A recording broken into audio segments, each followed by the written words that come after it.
Good evening. Oh, I'm gonna stand here to start with, as I was told to, but you'll notice I have one of those and one of these. It has to do with the technical people, but I'm hoping it'll all work out.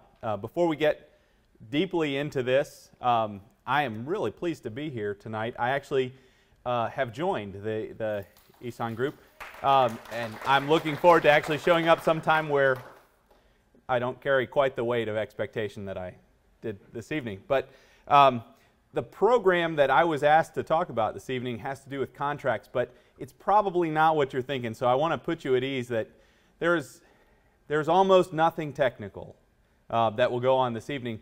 What I was hoping to start with, and it has, there's probably somebody behind that two-way mirror over there. And what I wanted to do was kind of show you a film clip. Wow.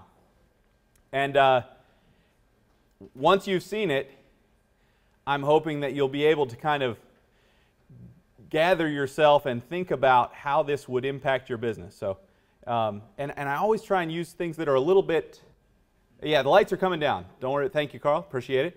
But one of the things about film clips is there's sort of there's a set of film clips that you would use in a business setting that we think of as being the training wheels kind of film clips. They're the business films.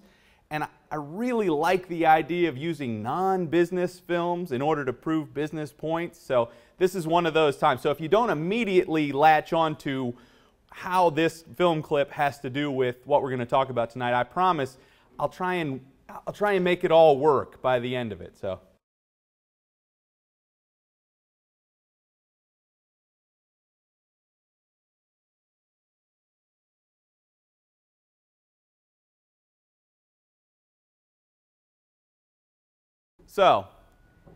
I'm going to be apparently here-ish. House lights are coming back up, and I'm going to move around. And I've stood over there. You got whatever shot you needed of me with the flags. I didn't hear "Hail to the Chief," but I'm presuming that'll be a part of the edited video. I'm a little bit hyperkinetic, so if it's okay with you, I'll just kind of meander around.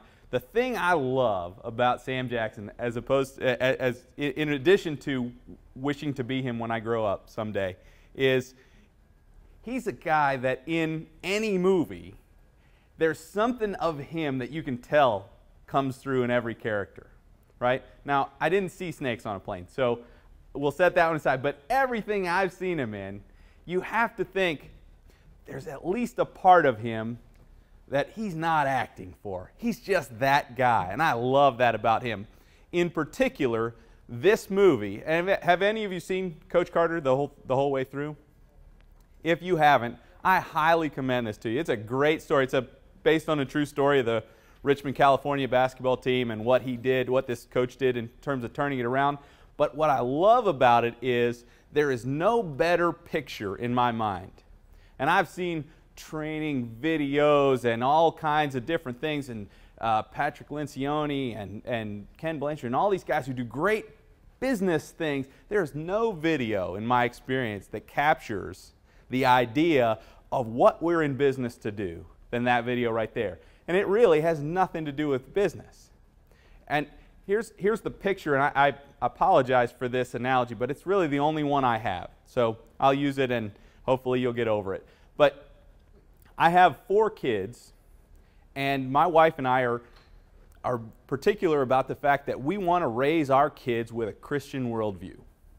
But what that means to us, and I think there are really 2 ways to go about this, is you can set them up where you get them Christian videos and Christian books and Christian music and all that kind of stuff, and that's okay. There's nothing wrong with that, but I think what that does is give them a set of blinders, where they basically see everything within this channel, all this Christian stuff. And I'm thinking, that's not really what I'm in this for. I want to fit them out with a set of Christian lenses, right? So that everything they see Christianly.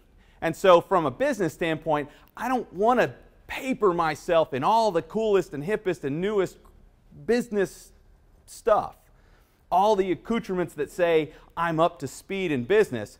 I want to look at everything through that lens. I want to fit myself out with a business lens so that I see within whatever I'm seeing in my experience, whether it's my interactions with employees, whether it's my interactions with clients, my interactions with vendors, I want to see them as being opportunities for me to act businessly in the way that I want to be. And I can live that experience out instead of simply finding myself in that channel that everything I see is the business version of this, that, or the other thing. So we're going to pull this Sam Jackson movie and we're going to take a lesson from it for tonight. And here's the lesson. If you don't make strong contracts. Now, some of you are going, that's our legal department. They handle the contracts. I'm just the sales guy. Is everybody here at least to one extent or another in sales? Is that a fair assessment of your life? If you don't think of yourself as being in sales and you work in a small business or you're an employee in a business or you interact with anybody in a for-profit relationship, you're in sales to one extent or another, okay? But if you don't see yourself as being in sales, I'd like for you just for this evening to go ahead and set aside whatever you think of yourself. If you're an accountant and you think of yourself as being just in that channel, just for tonight, wear the sales hat. Because I think as we talk about it, we'll define it broadly enough that it'll catch everybody, right? And if you're in a small business or you're an entrepreneur, the Entrepreneur Society of Naples, you're in sales. Your primary job. It is the one thing that hits the correct side of the ledger for all you accounting people, right? You know that, right, Carl? Every day, every way you're selling to one extent or another. So what I'm telling you is that every interaction that you have, you can think of as striking an agreement, a contract. I know not everybody thinks of it that way. Well, yeah, but I mean, you know, I'm interacting with a manager, I'm interacting with a board of directors. Those aren't contracts. Oh, yes, they are. And one or the other, you better figure it out because it's going to color the way in which every business and professional interaction you have works. So, if they're all, at the heart of it, contracts, what's the risk of my not seeing it? What's the risk of my not recognizing that my interactions with clients, my interactions with employees, my interactions with vendors aren't really contracts and agreements? You get more of the same. That is to say, however they're behaving when you're not interacting with them is how they'll behave now. Because they're better at being not in a business relationship with you than you are at trying to get them into a business relationship with you. So that's going to be the default mode. Here's the other risk that everybody perceives as a part of contracts and a part of negotiations and a part of agreements.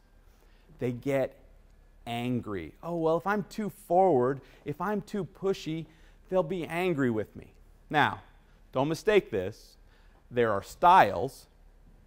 Not all styles are of equal value, but that's not the same thing as content. If in terms of content, you see every interaction you have with business associates, with prospective clients and customers and coworkers, managers, boards of directors, and all those things, if you see them as agreements, that you're setting a good set of expectations for these things. This is something that is really mostly chatter inside of your head. And if you recognize it to be that kind of chatter, I think you can get yourself past this. Because it is very unusual for anybody to be upset with you for being professional. Right? I know we create that in our minds. Oh, if I'm forward, they might say no, and you know that would be the worst thing they could say. Well, we'll talk about that later too. This is inside of your mind. And I happen to know just a handful of you, and I know that there are people in here who can speak far better than I can to the internal dynamics of how your brain works in business settings. But all that I want you to go away with here is the idea that if I see the risk of being professional, seeing my engagements as being agreements and contracts, and treating those with the kind of respect that they're due, all the stuff that I worry about is really in my head. It's not a matter mostly of them, it's a matter mostly of me. So, knowing that we ought to see our interactions as contracts, as agreements, And we want to make strong ones because they're the things that get us paid. Right? On the other side of a contract is where remuneration happens. It's the consideration. It's one of the absolute non-negotiables about being in a contract relationship. Right? If there isn't consideration, there isn't a contract. All of you who have gone through the 1L year, you know this. This is what it's all about.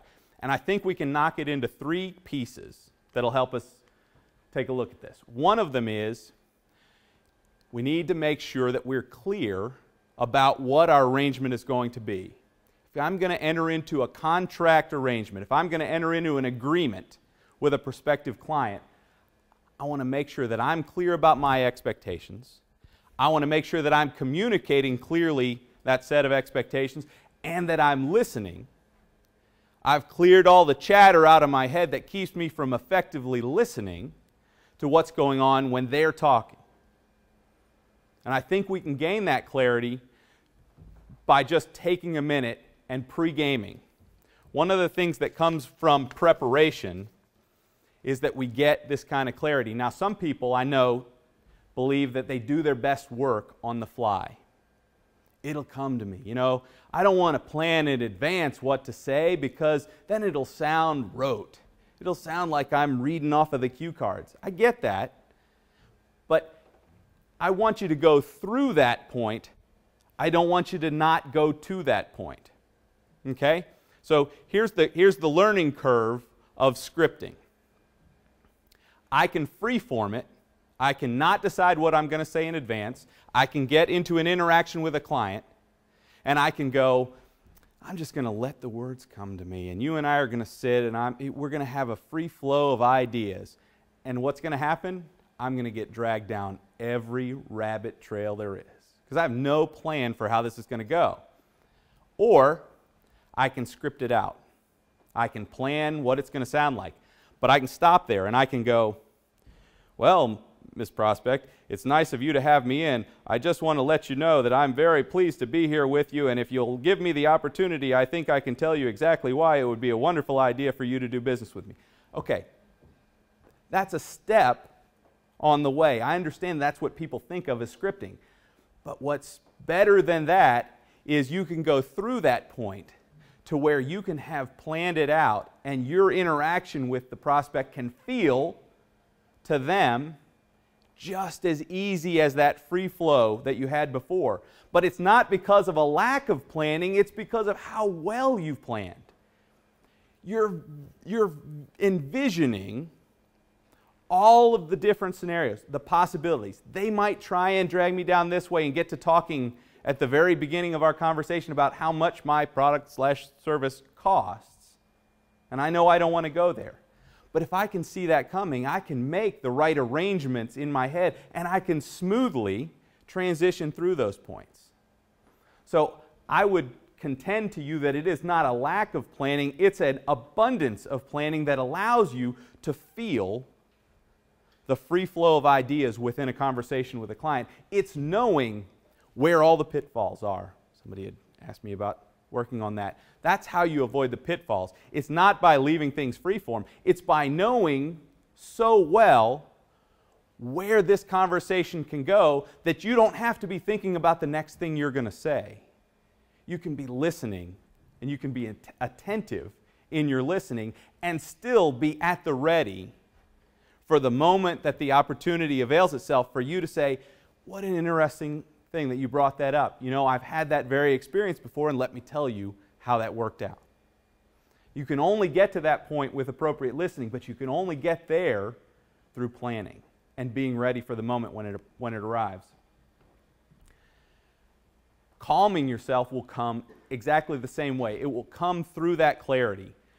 Knowing where you might go, knowing where the pitfalls are, will give you a calmness in the way in which you work out your contract. So if every experience that I have with a client is it on the face of it a contract. Now you say, well, yeah, but I don't get a contract every time I talk to a prospective client. As a matter of fact, if I calculate my ratios correctly, I might be 1 in 15 or 1 in 20.